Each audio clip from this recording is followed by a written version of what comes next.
Room 1010, it's 9 a.m. Mr. CLA, why don't we take up items 1 and 2, and while we're at it, Barbara Blinderman, why don't you come up to the front table with the staff? Certainly, Madam Chair. Ralph, the operator with the CLA's office. Item number 1 and 2 relate to having the Department of Water and Power report back in response to 2 motions relative to the simplification of DWP billings, the billing system. We have staff from the Department of Water and Power.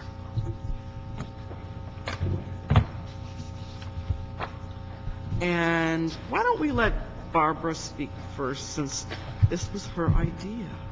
Oh, why, thank you. No, I just like to thank the department for working like this.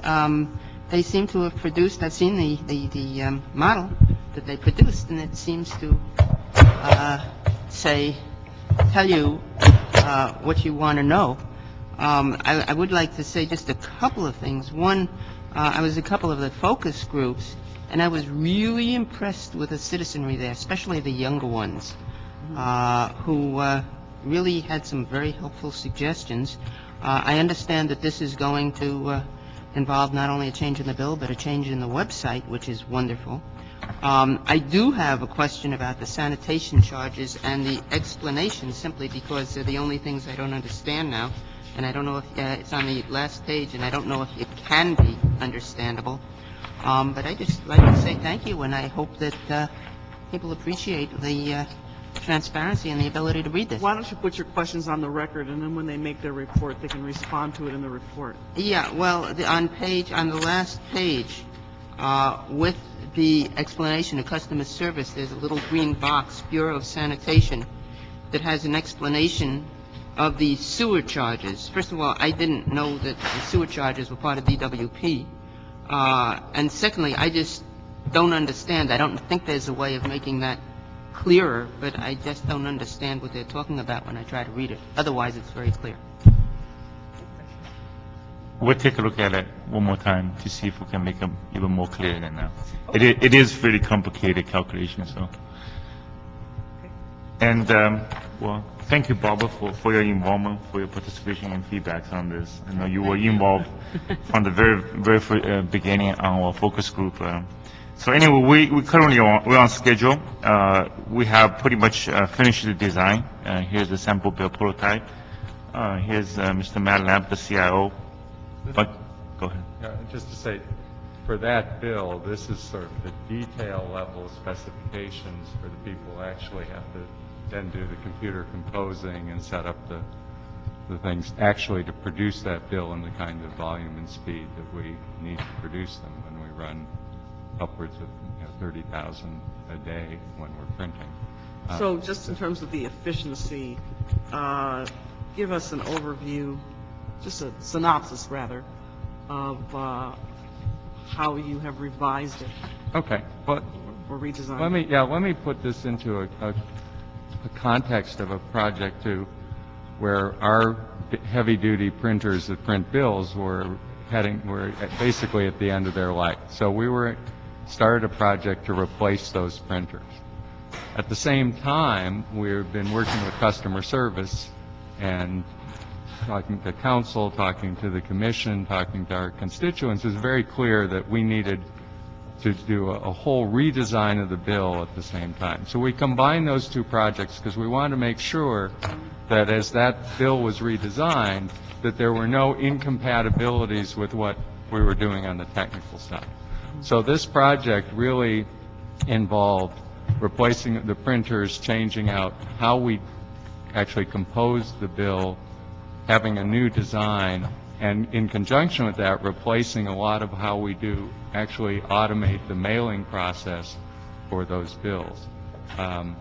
And across all those things, we end up with a number of efficiencies that we have found. But the biggest thing for us from the efficiency point of view is if we have a bill that customers can understand, can read and understand, that reduces the amount of times people have to call us and ask questions.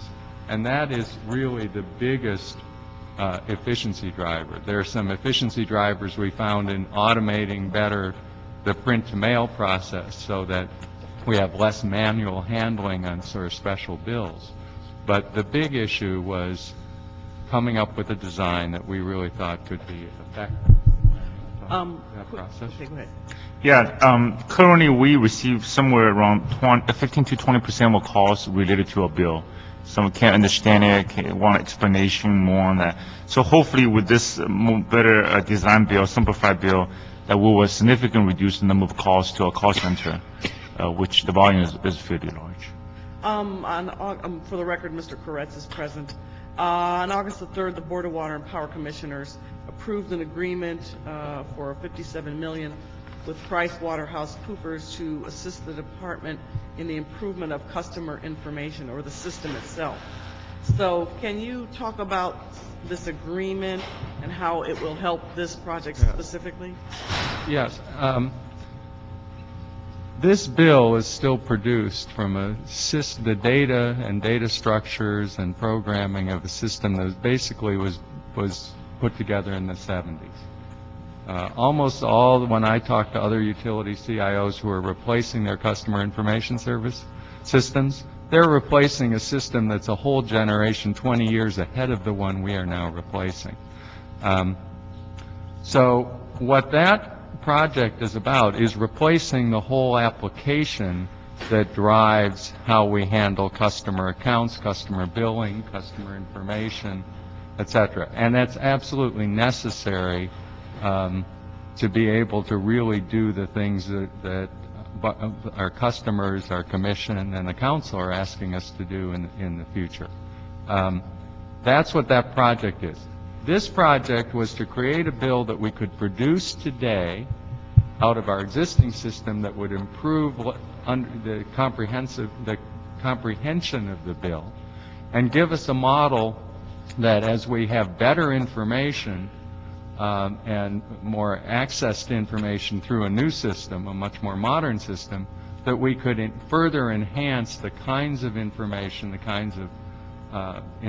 get presented in here. So, for example, we had, there are some graphics that we had looked at that we would have liked to put here. We can't support out of the current system. We would be able to support out of the new system. So here we have some graphs of use. There we can do much more graphs by tier, etc. Things that are next generation. But the underpinnings here, the printer infrastructure, the composing infrastructure, and the basic bill design that's here, will be able to help us make that jump as we add the new system to further improve this much easier than if we had to start with our old bill. Which can you also involve stakeholders in the same way through the software review process to make sure the actual, implementation of, the actual rollout, the interaction or the interface between the customer and the website is also customer friendly? We have been doing that with the website, and as we move into the sort of final phases of implementation of the new system, we will have to do some adjustments to the bill, adjustments to the website, and we will bring customers back in to make sure that those enhancements that we're doing, really based on the additional capabilities we have, are really the things that they want to see. We performed over 50 focus groups with our customers, neighborhood councils, and all the constituents.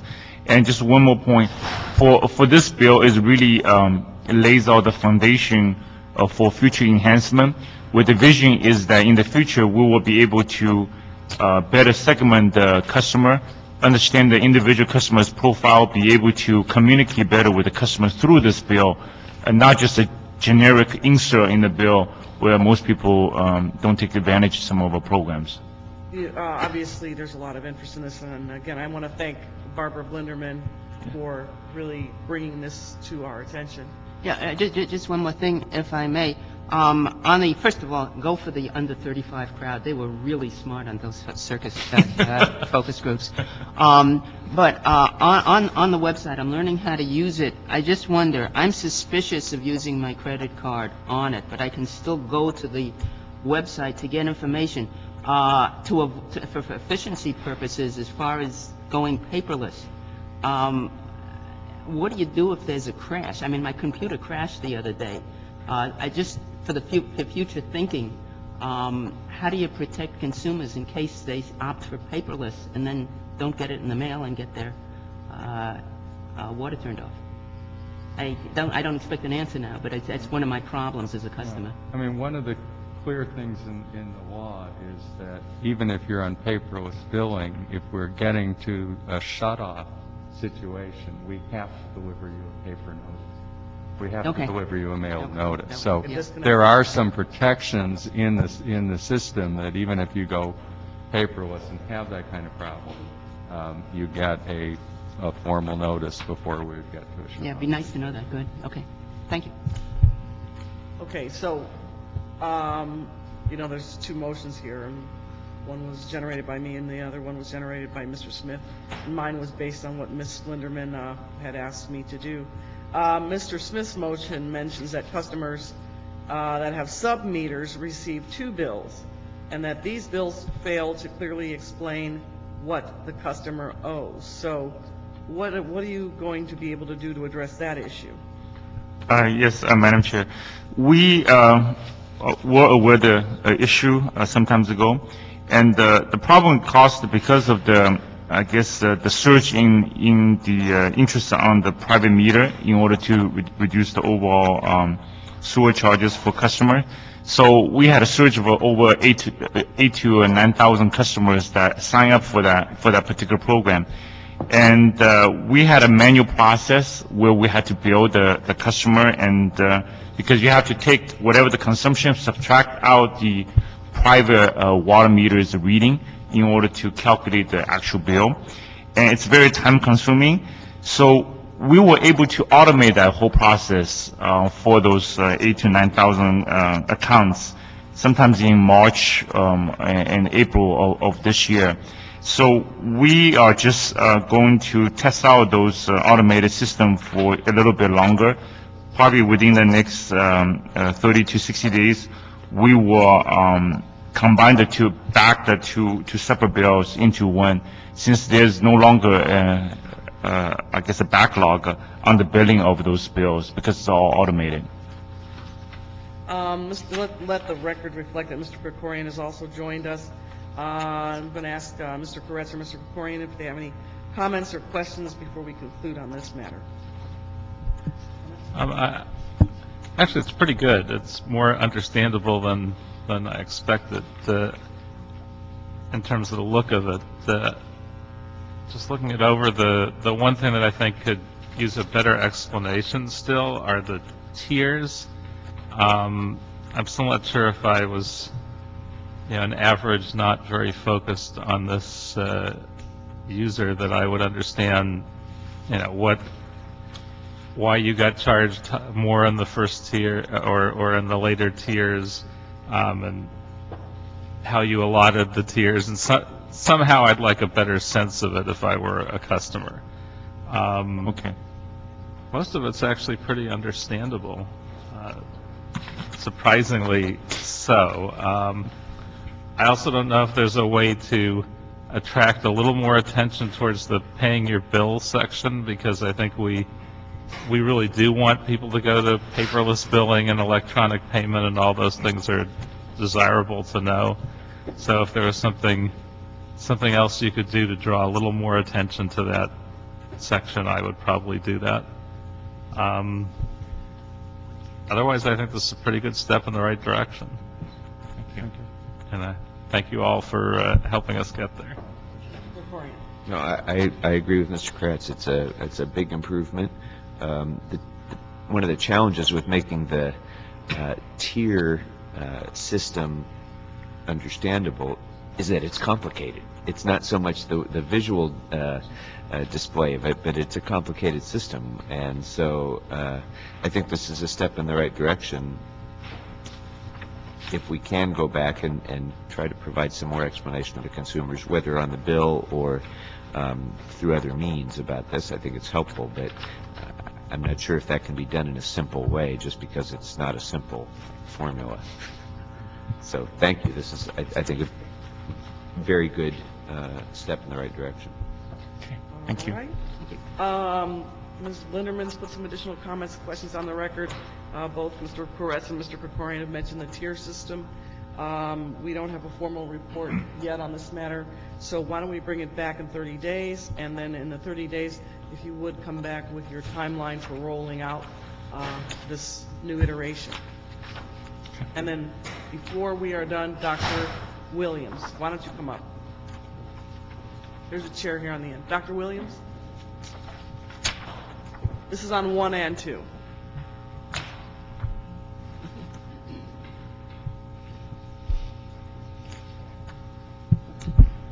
This is just on 1? 1 and 2. 1 and We took 3. them together. Oh, two different things.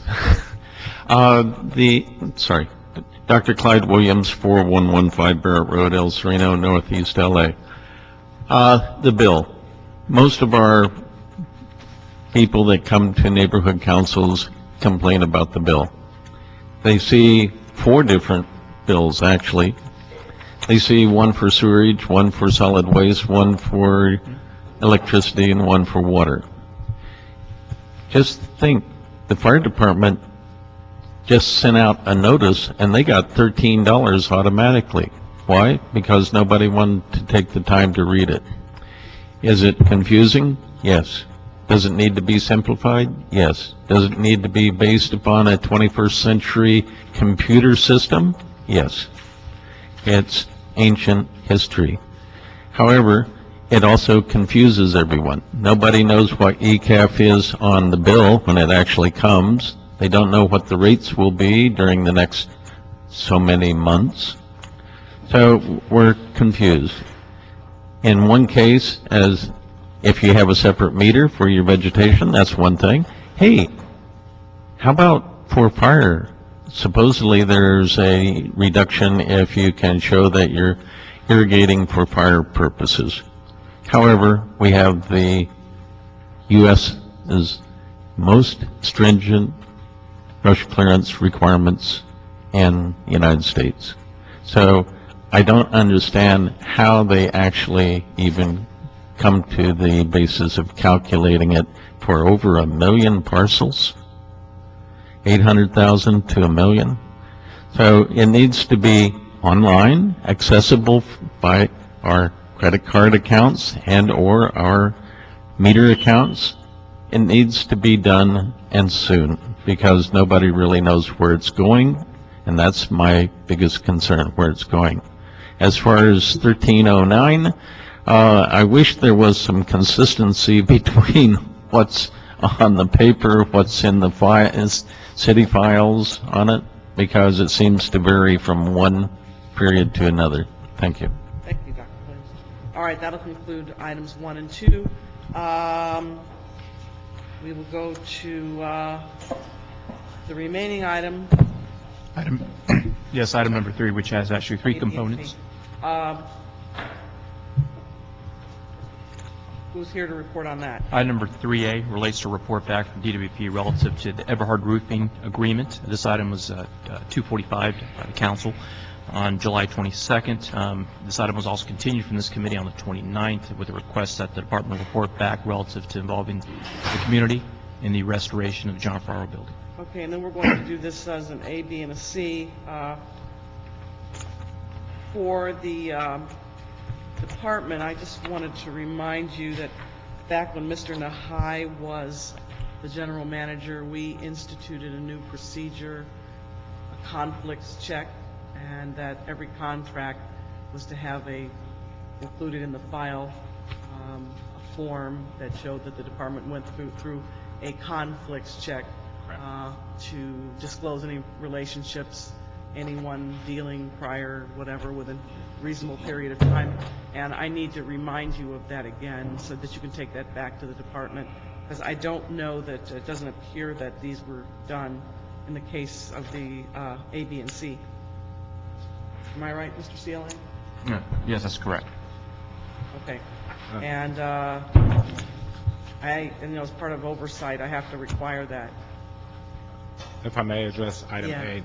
My name is Jerry Ardelon. I'm with the Power System. I'm the project manager for the repairs and maintenance to the John Farrar building. In this instance, as far as the conflicts of interest is considered, any package that normally goes to the Board of Water and Power Commission goes to the process of everybody, from the person who's the contract administrator all the way up to the general manager. We all fill out the conflict of interest. No, what the process required that you included in the file. Okay. So it was there for anybody who wanted to review the file to see. Okay. Okay. Speaking for my project, I know that it was done. I'm not sure that it was filed with the committee. Okay, we'll have to find that I'll out take that before message. tomorrow. Yeah. Otherwise, I would recommend disapproval because it grew out of a problem that you were having in the department. This is not directed at you. Correct. But I'm saying that just for the record, okay? Okay. Where there was a number of conflicts on some previous contracts and the relationships had not been fully disclosed, and that's why we implemented the new procedures. Yes. So I see Wendy here, Ms. Yancey's here, so if you can take that back and we can get that done before tomorrow, okay?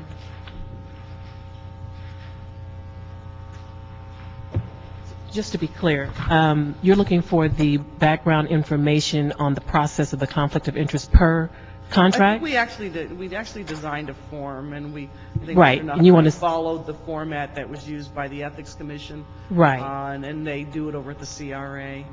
Right. Already, where they basically put the form on as a cover sheet on every contract. So that's the first thing you see, that they've done a conflict check for the, commissioners, contractors, Okay. subcontractors, vendors, sub-vendors, lobbyists, anybody who might be in the chain of commerce there within a given period of time, and I think it was up to a year, and that it was just disclosed right there up front in the public file for public consumption and review.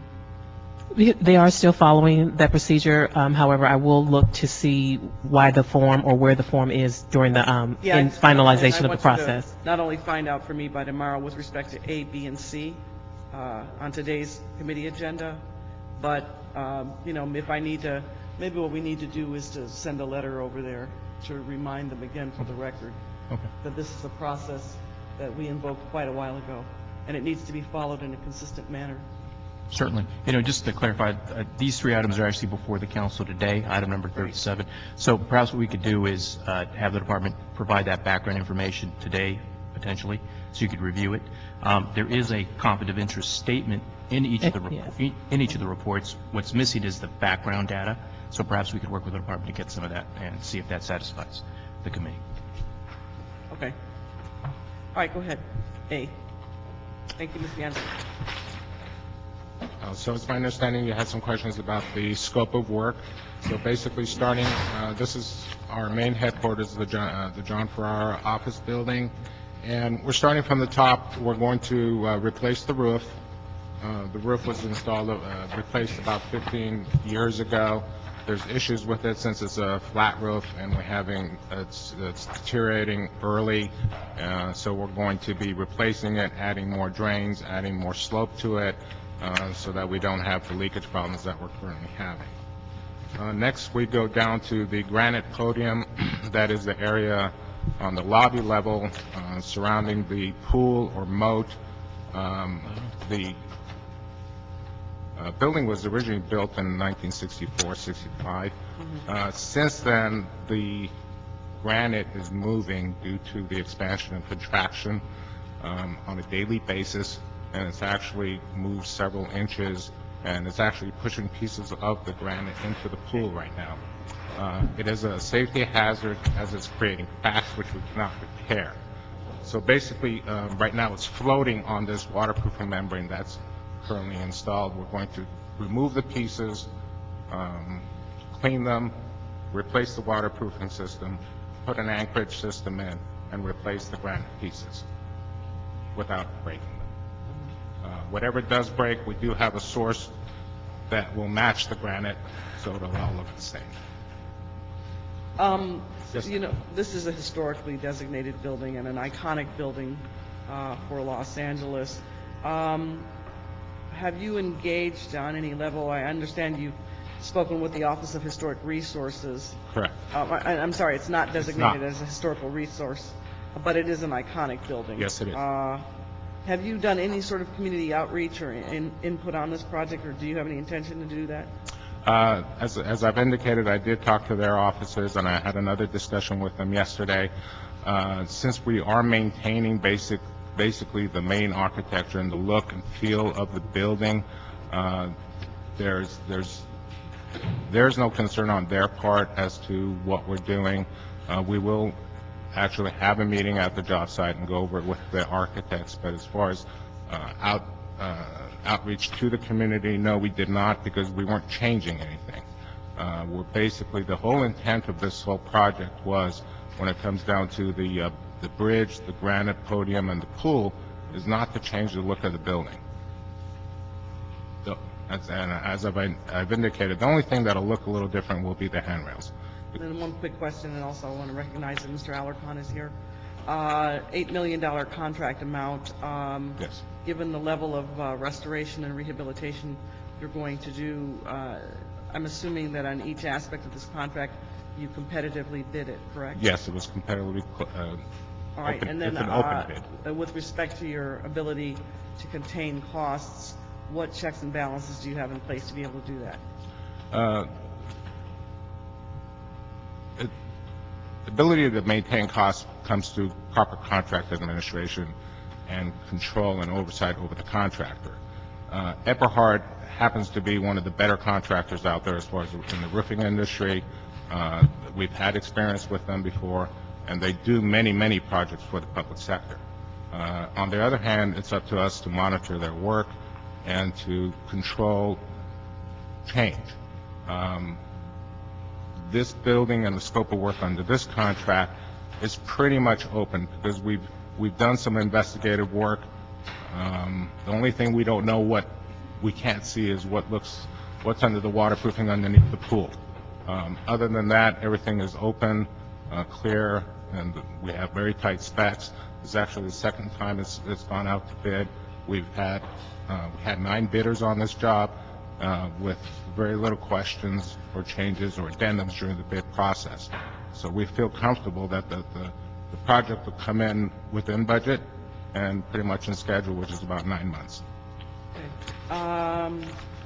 Any questions on A from any of the committee members? And I'll go on to B next. Yeah, just one question. Mr. Koretz. Just one general question. I don't have a sense of what ballpark we think this project is going to cost.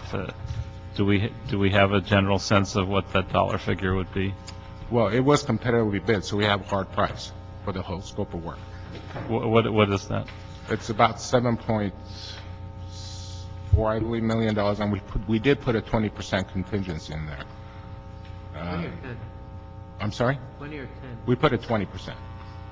Just because we don't know what's going on underneath the pool. It's been there for 45 years, and if there's some structural damage that's occurring, or corrosion or erosion that's going on underneath that, we put some extra funds in there to take care of those. And I think there's But that we could either do ourselves or give it to the contractor. It'll be something that we'll have to look at when we take the waterproofing off. And I know you're trying to approach this in essence as if it were already on the historic list, I believe, as a building that certainly could be, and I'm sure eventually will be. Is there anything that any part of this that will change in its appearance? As I indicated, the handrail on the bridge, right now the bridge it has a slate stone. We're going to be changing that to a granite stone, same color, dark black. The handrails right now are stainless steel, but they're kind of leaning, tilting. If we take that apart while we're changing the stone, we're not sure we could put it back together in its original state and make it look good. So we've designed a new handrail system which actually flows with the memorial that we placed on the bridge, which is a glass panel which will be lit with LED lighting from below, and it will actually have a handrail on it. And in your package, there is a depiction of what that will look like in the background, along with the memorial. How significant a change is that to the appearance of it? I'm sorry? How significant a change do you think that is to the appearance? It's a change, but I think it's an enhancement, and it blends well with the memorial that we have that we'll have to remove and replace, and we're thinking about putting it in a water feature as illustrated. So that with the LED lighting, we will be able to actually make it look a lot better, a lot nicer. And it will be a safer barrier between the pool and the bridge, where we do get a lot of foot traffic. Okay, thank you. All right, anybody else? I just, the CLA's notes say 10%. Where's the 20% come from? If I remember correctly, it might be 10%, it might be 20%. I'd have to go back to my files to confirm. Our notes are based on a report that was submitted by the department. That's the figure that's in the report. The total expenditure is the $8-point-something million. Yeah. That's the max. Yeah, the resolution. All right. Okay. Mr. Krikorian? The roof was previously installed 15 years ago. It seems quick to have to replace the roof. Why is that? Why didn't it Relatively last speaking, longer? yes. This is a flat roof, so flat roofs do get a lot more, they deteriorate faster because water does pond on them longer. There is, when they did the roof replacement, they didn't add any drainage. We're adding about 20 drains to the roof area to get rid of the water. We also have our cooling towers up on the roof, and they just replaced it with a flat roof underneath that, and there's always condensation and water dripping on the roof, so that's completely deteriorated. So we're going to build that up and put some slope in it to shed the water, and basically we're putting a better roof on it. It was not the best of roofs that we did put on back 15 years So you'd anticipate a longer lifespan for this roof than the last one? Much longer. And is there any warranty included within the bid? Yes. For how long? I think it's a 10 years manufacturing. Okay. And with labor from That's the a materials warranty for 10 years? contract. Yes. Okay. And labor, I think, for 3 years. Was any consideration given to a cool roof system or any kind of solar energy system as long as we're doing the roof? It is a cool roof. It'll be a white TPA. Okay. As far as the solar, we did look at solar about a year and a half ago.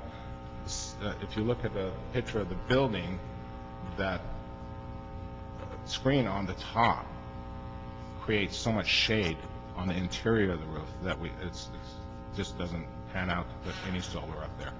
Okay. Because anytime you get shade on a solar panel, it messes things up. Okay. Thank you. Yes. All right. Okay, so that's number one with the caveat regarding the conflicts check. Yes. So, Dr. Williams, you want to come up and speak now, and then we'll take okay, all right, fine. Dr. Williams waives his speaking, and then now on B, are you going to report on B also? So I'm not. Okay, who's here Thank you very for much. B? Thank you. And Madam Chair, if you like, you could actually take B and C jointly, in as much as I think the same staff is Okay, presenting great. both those items, and they relate to similar kinds of contracts. Good morning.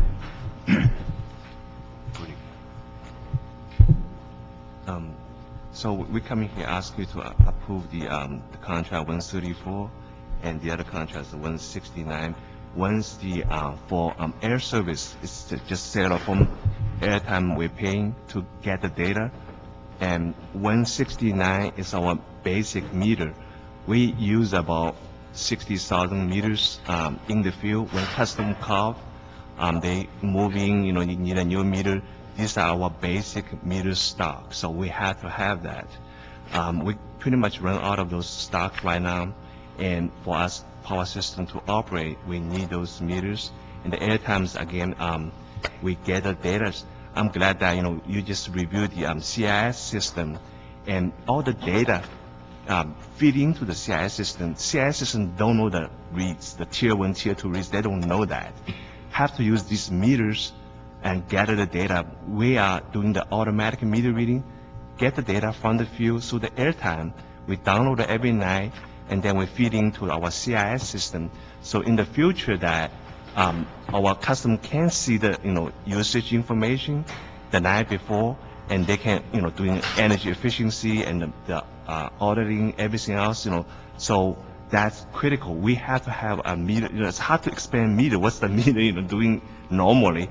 And I'm glad that we just talk about CIS systems. So I say, it's a good linkage because the data feed into the CIS system. Without that infrastructure, our customer cannot, see the information, because no matter what kind of CIS system you put in, without the data coming every night, then, for you to feed into the system, then we cannot execute. So these contracts helping us to move toward that direction in the future, that we can have those, the credit card, payments and flexible billing months, and this is the infrastructure for us. So these are the contract for, and we've been doing this for the last 10 years, and we slowly getting our department moving to that fully automation system, meter reading system, billing system, and also help these contracts and also the energy efficiency audit, and that's pretty much the basic. Okay. Well, let me ask you to just break it down, because you've got 4 major contracts with additional extensions amounting to $30 million in services. Yes. So the contract descriptions that I have relate to the public wide area network, Right. Communication services, automatic meter infrastructure, and furnishing and delivering power quality. Those are the major components of each contract. Yes. And obviously they're vital to your operations. And I'm assuming that, again, you went through a competitive bid process? Yes, ma'am. Uh-huh. So beyond the currently proposed $6.5 million contract, do you foresee a need for additional contracts with Smart Sync in the near future? For the airtime, I think they will cover us for the next 3 years. That contract has option year 1 and 2. That's the year 2 and 3 for us. So that's pretty much, you can see from the historical that we have one contract covers 3 years, that the airtime, and but if the price drops significantly again, then we probably gonna go out and get another contract to replace this one, because historically we start off about $10 per meter per month. Now they supply us less than $5 within the 5 years time span. So the talks that they will continue reduce the cost for us. If that happens, then we will go out and do that again. Regarding the other contract, ITRON, what types of services have been provided over the previous contractual period? They give us a series of different service, the software, meter reading systems, and meters. But the ones that under my overseeing is the meter contract, which is the basic watt-hour meters put on the house, in the backyard of the house, and we can read it. In the past, the meter, you have to walk into the backyard, and dogs, everything's dangerous. But with iTron, this type of meter, we can read the customer from the street curb. There's a radio frequency. It's good for 500 feet, so you can read the meter remotely somewhat. And the ultimate goal, eventually, we like to see a drive-by system that people just drive the van, pick up the information. So that meter, the contracts for those type of meter. Now, in taking a look at ITRON's contracts for the past 5 years, Yes. there was a total of 9 and various extensions. What caught my eye is that there were a large number of spot purchase orders during that time, and those expenditures totaled around $26.7 million. What was the I know why you need a purchase order, but that seems to be quite significant. And what was the genesis of that? I mean, just like this process, our contract takes a long process. Internally, also, we have to get approval, purchasing, and different committees look over this contract. Meantime, our contract expired, the meters run out.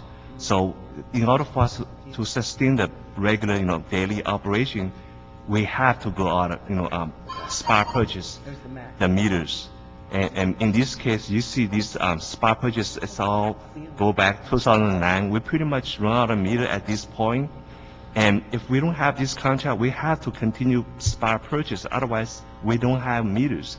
So if we run out of meter, and for us to, one way to do it is cut flat. We don't give customer a meter. They give them, almost free electricity, which Do you is have not. a ceiling on how many POs you can do? So when we enter into a contract, it seems to me a PO is a way to sort of, you realize you underbid it, or you received a bid that was too low. Right. Then the way to correct it or adjust it is by using a PO process, which is sort of a backdoor way to, allow the contractor to get what they need for you to meet what you need, and they still have a contract. Right. So do you have a cap on the number of POs in a contract, or is it just limitless?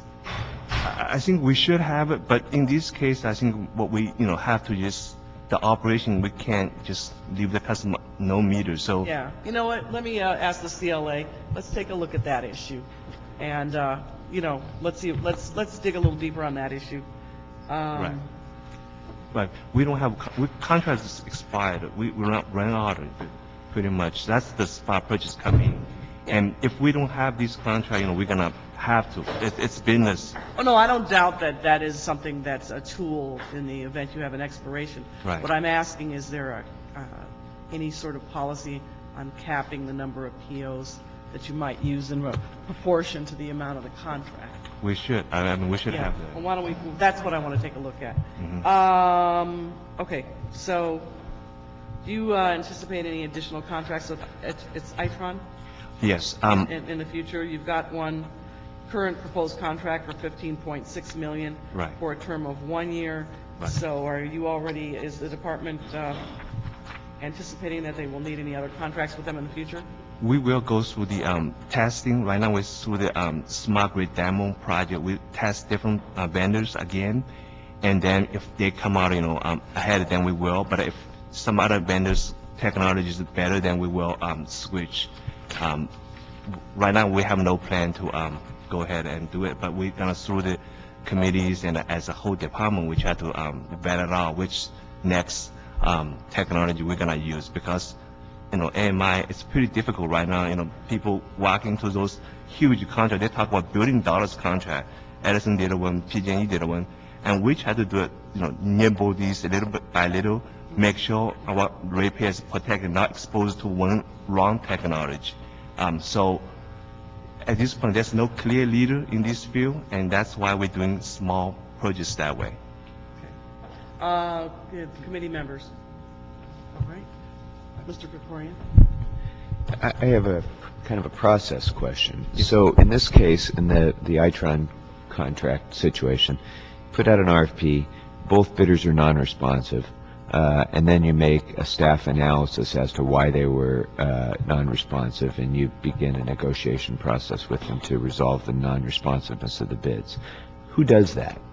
Who's the staff? Who in DWP makes the decision of how to allow a bidder to become responsive when their original bid is non-responsive? I believe Itron is responsible. It's only the other companies not.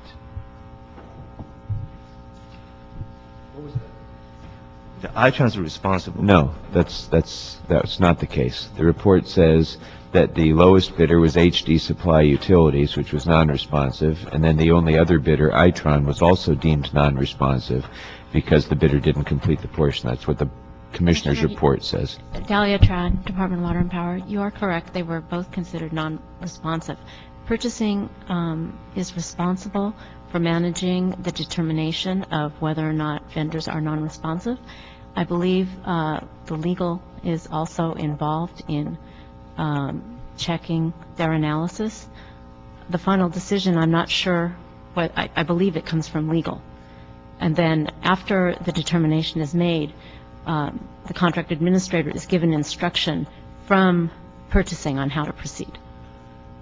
Okay, so whenever there's a situation that, ultimately this comes before the commissioners, I assume, as well as any significant contract would, whether it was responsive or not, right? And so the commissioners are informed that that there were no responsive bids, and that a bid has been deemed to be responsive because of a subsequent negotiation after the RFP results come in. The information is typically placed in the board letter for the commissioners. Yes. It's in the board.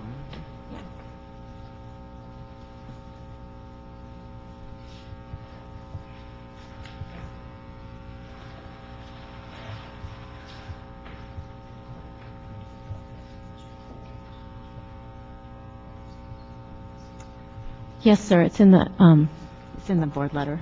It talks about the non-responsive and the process. It's all iterated in the board letter. Okay. And if the decision were made instead to put another RFP out to try to draw in more responsive bids, who would make that decision? I believe as a team, we have a project team. Together, we're going to see what's the best, solution. If we have to go out, in this case, rebid it, or can we use the existing contract and then negotiate it and get it done? So in this case, I think Itron was, being chosen as the one going forward for this contract. Okay. Thank you. Thank you. All right. Mr. CLA,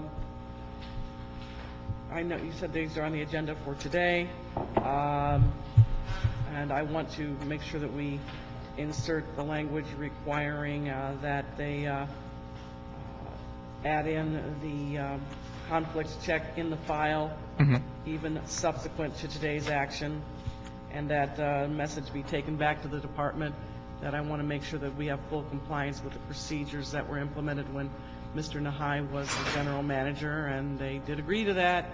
And so I want to see a consistent use of that process from here on out. Did you want to say something, Ms. Yancey?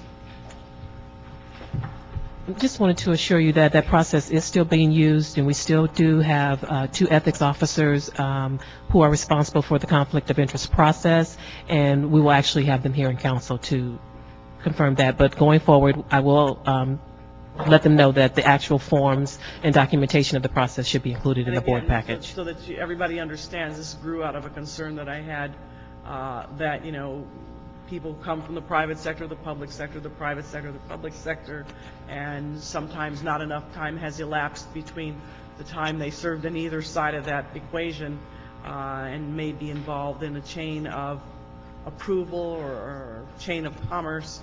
And so I just really felt it was extremely important that all relationships be disclosed for a given period of time, and that it be included in the file, and that there were much precedent with the CRA as a very good example of people being required to do that and putting a cover sheet on disclosure and conflicts checks in every single file, so that it's easy, public access, it's just there, there's no question about it, it's there for everybody to review. Will do. All right, so I don't know what the will of the committee is. I'm willing to forward this with a recommendation to approve, unless anyone has any objection with that caveat. All right? Can you make it contingent upon their compliance? Can we do that? Yeah, okay. That's fine. Yeah. Okay. We can work that out with Do we have to act today, unfortunately? You do have to act today. The whole thing up. Yeah, which I always prefer to do. But, yeah. Yeah, right. Yeah. And that's why we've asked the city attorney to be present with their ethics officers as well to actually provide that What's a background. reasonable period of time? Ms. Yancey, 3 days? If you've already done the conflicts check and it's just not in the file, so can we make it contingent upon approval today, contingent upon the department providing the conflicts check for the files A, B, and C no later than this coming Friday, which would be, The 20th? get that done? Yeah, and actually I'm hoping that they bring them with them because they're on their way, so. Okay, all right. One way or the other, we'll get them in the file. All right, that'll be fine. Okay. All right, that's 3A, B, and C. That marks the end of the agenda. This is the time period for public comment. We have one public comment card from Dr. Clyde Williams. Dr. Williams. Change of hats. Dr. Clyde Williams, El Sereno, Northeast LA. the state may be enforcing a stormwater fee or authorizing the LA County Flood Control District to impose a stormwater fee through the tax rolls. Well, the city council apparently has supported it in legislative support. And what will it do? It'll avoid having the same situation that occurred about 2 years ago when the Board of Public Works authorized an increase for stormwater fee from the $27 up to $50. And that was rejected by the city council. Now, the state will authorize the county to authorize probably the same fee or more. And then the county will hopefully give it to the city for the basins of Ballona Creek and the upper Los Angeles River. So it seems like it's an in-run by somebody, somewhere, from LA City to LA County to the state legislature and then back again. So complicated, it seems. Maybe it is to avoid having to put it through the Board of Public Works so that it is reviewable directly by the city council. I don't know. It just came up, the Brownlee bill. So, why do we have a Board of Public Works if they're not going to weigh in on, let's say, $20 times 1 million parcels? Sounds interesting. Thank you. Thank you. All right, any other comments for public comment? If not, the meeting is adjourned. Thank you.